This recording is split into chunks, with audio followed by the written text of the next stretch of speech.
पूर्व मुख्यमंत्री कितना भी कहें कि वो चुनाव में हिस्सा नहीं लेंगे, वो जम्मू कश्मीर की राजनीति का हिस्सा नहीं बनेंगे, सत्य ये है कि वो राजनीति भी कर रहे हैं, राजनीति का हिस्सा भी हैं।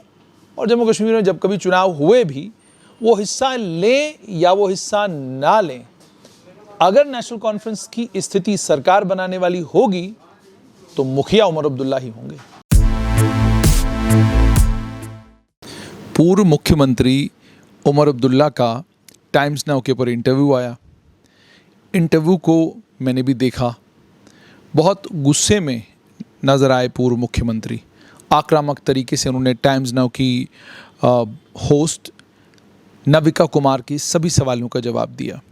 वैसे भी टीवी के ऊपर जिस तरीके से डिबेट्स होती हैं, तो वहाँ पर माहौल इस तरह का हो चुका है कि आपको आक्रामक तरीके से जब तक आप जवाब न दें तो ना उनकी टीआरपी बनती है, तो ना आपके जवाब को ठीक तरीके से वो सुन पाते हैं। पूरा इंटरव्यू सुनने के बाद उन्होंने उसमें बहुत सारी बातें की और बहुत बुनियादी बातें की, लेकिन एक जगह पर आकर उन्होंने कहा कि जो कुछ पिछले 7 साल में हुआ है, ये सब कुछ पूर्व मुख्यमंत्री गुलाम नबी आज़ाद के वक्त में शुरू हुआ था, पूर्व प्रधानमंत्री डॉक्टर मनमोहन सिंह के वक्त में शुरू हुआ था, पूर्व मुख्यमंत्री खुद उमर अब्दुल्ला के समय में शुरू हुआ था। अब तो सिर्फ रिबन काटने का काम बाकी था। कुछ हद तक ये बात बिल्कुल सही है कि इनमें से बहुत सारे ऐसे प्रोजेक्ट्स हैं जो 2005 के बाद शुरू हुए और रिबन काटने का मौका जो है वो 2014 के बाद की सरकारों को मिला। लेकिन ये जम्मू कश्मीर में आज से नहीं, अगर आप इतिहास पर नज़र दौड़ाएं तो जम्मू कश्मीर में ये रीत रही है कि एक सरकार कोई काम शुरू करती है, दूसरी सरकार के कार्यकाल में वो काम जो है वो कंप्लीट होता है, तो जिस सरकार के कार्यकाल में काम कंप्लीट हो उसी सरकार को उसका रिबन भी काटना है।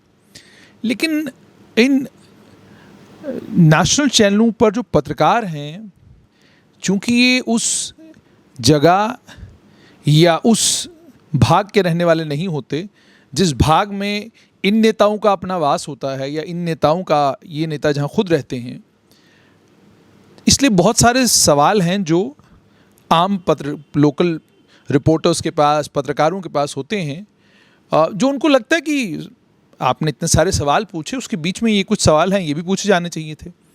मिसाल के तौर पे नहीं पूछा नविका कुमार ने अपने पूरे इंटरव्यू में कि 2002 से लेकर 2008 तक पूर्व मुख्यमंत्री Omar Abdullah truth and reconciliation commission की बात करते रहे। लगातार 6 साल उन्होंने कहा कि हमारे कार्यकाल में एकदम जब हमारी सरकार बनेगी, truth and reconciliation commission Jammu Kashmir में बनाया जाएगा ताकि लोगों की दादरसी की जा सके, लोगों की तकलीफ़ें दूर की जा सकें, लोगों की परेशानियां दूर की जा सकें, और वो माँ बाप जो अपने बच्चों को ढूंढ रहे हैं या वो जो कुछ आतंकवाद और अलगाववाद के कारण जम्मू कश्मीर में हुआ है, उस सब के लिए लोगों को अकाउंटेबल ठहराया जाए। ये बात उन्होंने की। 2002 से लेकर 2008 तक लगातार नेशनल कॉन्फ्रेंस जो उनकी पार्टी है और ख़ुद उमर अब्दुल्ला लगातार बात करते रहे कि हाइड्रोइलेक्ट्रिक प्रोजेक्ट जो हैं वो जम्मू कश्मीर को वापस दिए जाने चाहिए। यदि हाइड्रोइलेक्ट्रिक प्रोजेक्ट जम्मू कश्मीर को वापस दिए जाते हैं तो जम्मू कश्मीर सेल्फ सफिशिएंट हो जाएगा, और जब हमारी सरकार बनेगी तो हम हाइड्रोइलेक्ट्रिक प्रोजेक्ट जो हैं वो केंद्र सरकार से वापस ले लेंगे।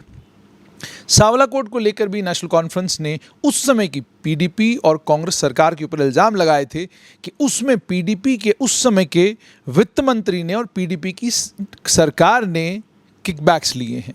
और ये मैं नहीं कह रहा हूँ, ये सारा रिकॉर्ड जम्मू कश्मीर की लेजिस्लेटिव असेंबली के पास आज भी मौजूद है। उसके बाद 2009 में नेशनल कॉन्फ्रेंस कांग्रेस की सरकार बनी। 2009 से लेकर 2014 तक नेशनल कॉन्फ्रेंस कांग्रेस की सरकार रही। इस कार्यकाल में ट्रूथ एंड रिकन्सिलिएशन कमीशन के ऊपर 6 सालों में बात भी नहीं हुई। हाइड्रोइलेक्ट्रिक प्रोजेक्ट्स को लेकर हर 6 महीने में एक बार नई दिल्ली जब मुख्यमंत्री जाते थे, उस समय के मुख्यमंत्री जाते थे, तो एक अखबारों में, और हम भी पत्रकार के नाते ये खबर लिखते थे कि दिल्ली गए हैं, प्रधानमंत्री से इन हाइड्रोइलेक्ट्रिक प्रोजेक्टों को वापस लाने की बात हुई है। लेकिन वो प्रोजेक्ट कभी वापस आए ही नहीं। और जब भी प्रोजेक्टों को वापस लाने की बात की जाती तो ये कहा जाता था कि जिन कंपनीज़ के पास ये प्रोजेक्ट हैं, यानी ज़्यादातर तो प्रोजेक्ट एनएचपीसी के पास हैं, वो ये कह रहे हैं कि इनकी रनिंग कॉस्ट हमें दे दीजिए। यानी अगर आज आप हमसे कहते हैं कि हमें हाइड्रो इलेक्ट्रिक प्रोजेक्ट वापस चाहिए तो हम आपको वापस देने के लिए तैयार हैं, लेकिन 20 साल तक चला इस हाइड्रो इलेक्ट्रिक प्रोजेक्ट को चलाकर जो फ़ायदा हमको होता वो फ़ायदा आप हमें सब दे दीजिए और आप अपना प्रोजेक्ट वापस ले लीजिए। तो इस समय में भी हाइड्रो इलेक्ट्रिक प्रोजेक्ट वापस नहीं आए। उसके बाद थोड़ा सा अगर हम और आगे चलें, एक दिन पूर्व मुख्यमंत्री ट्विटर पर अपने एक ट्वीट करते हैं और भौचक्का कर देते हैं पूरे जम्मू कश्मीर के लोगों को कि जी armed forces special powers act पर एक बहुत बड़ा फैसला आने वाला है। वो ट्वीट जिस दिन हुआ था उस समय से लेकर आज अगस्त 2021 में भी लोग पूछ रहे हैं कि वो ट्वीट के बाद जो armed forces special powers act पर कोई बड़ा फैसला उस समय की कांग्रेस की केंद्र की सरकार लेने वाली थी, वो फैसला आखिरकार उस समय की कांग्रेस की सरकार को लेने से किसने रोका? उस समय तो केंद्र में भाजपा की सरकार नहीं थी। उस समय तो केंद्र में ना तो गृह मंत्री अमित शाह थे और ना ही प्रधानमंत्री नरेंद्र मोदी थे।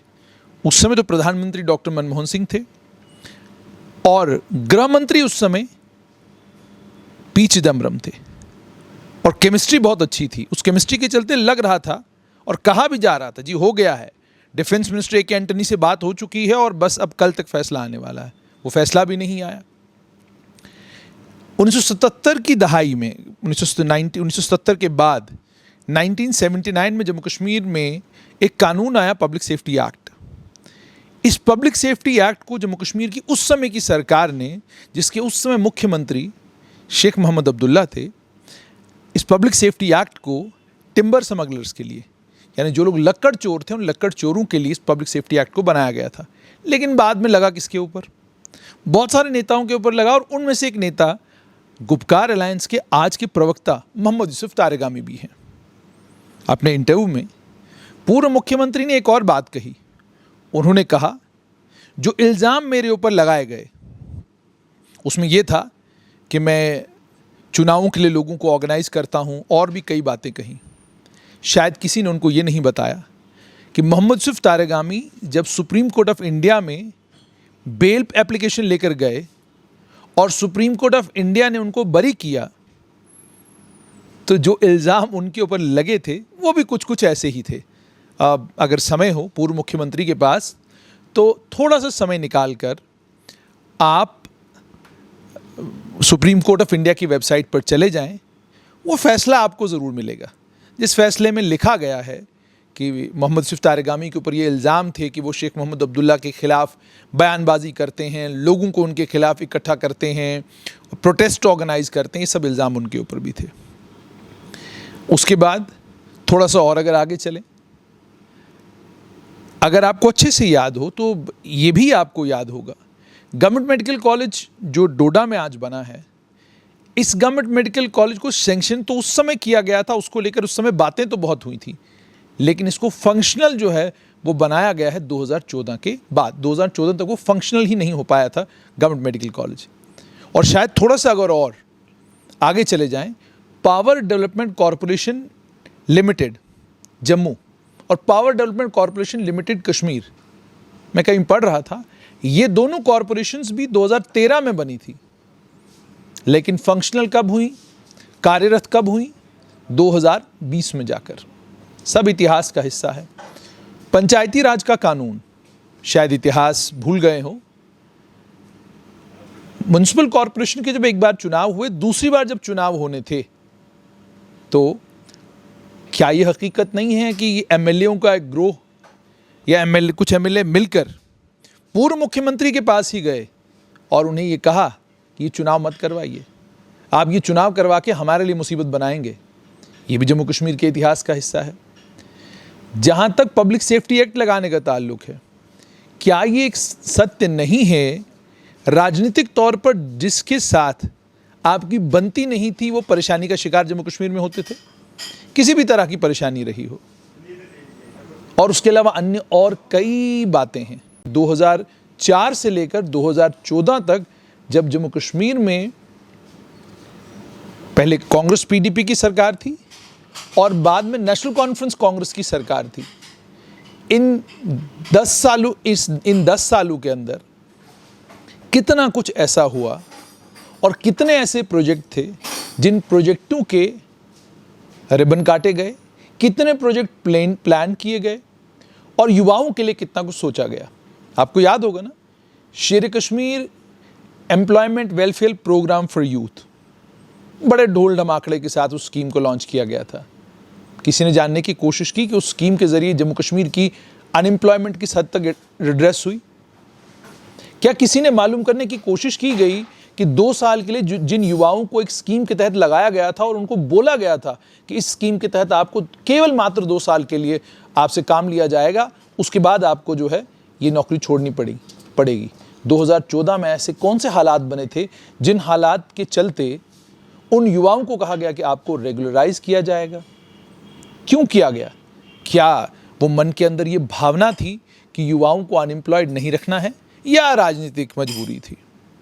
बहुत सारे लोग जिन्होंने इंटरव्यू पूरा डिटेल में देखा, उनमें से कई लोगों ने ये भी कहा कि बड़ा खूबसूरत इंटरव्यू, बड़े आक्रामक तरीके से पूर्व मुख्यमंत्री ने सभी सवालों के जवाब दिए, और जिस आक्रामक तरीके से उन्होंने सवालों के जवाब दिए हैं वो साफ तौर पर ये दर्शाता है कि आने वाले कल में पूर्व मुख्यमंत्री कितना भी कहें कि वो चुनाव में हिस्सा नहीं लेंगे, वो जम्मू कश्मीर की राजनीति का हिस्सा नहीं बनेंगे।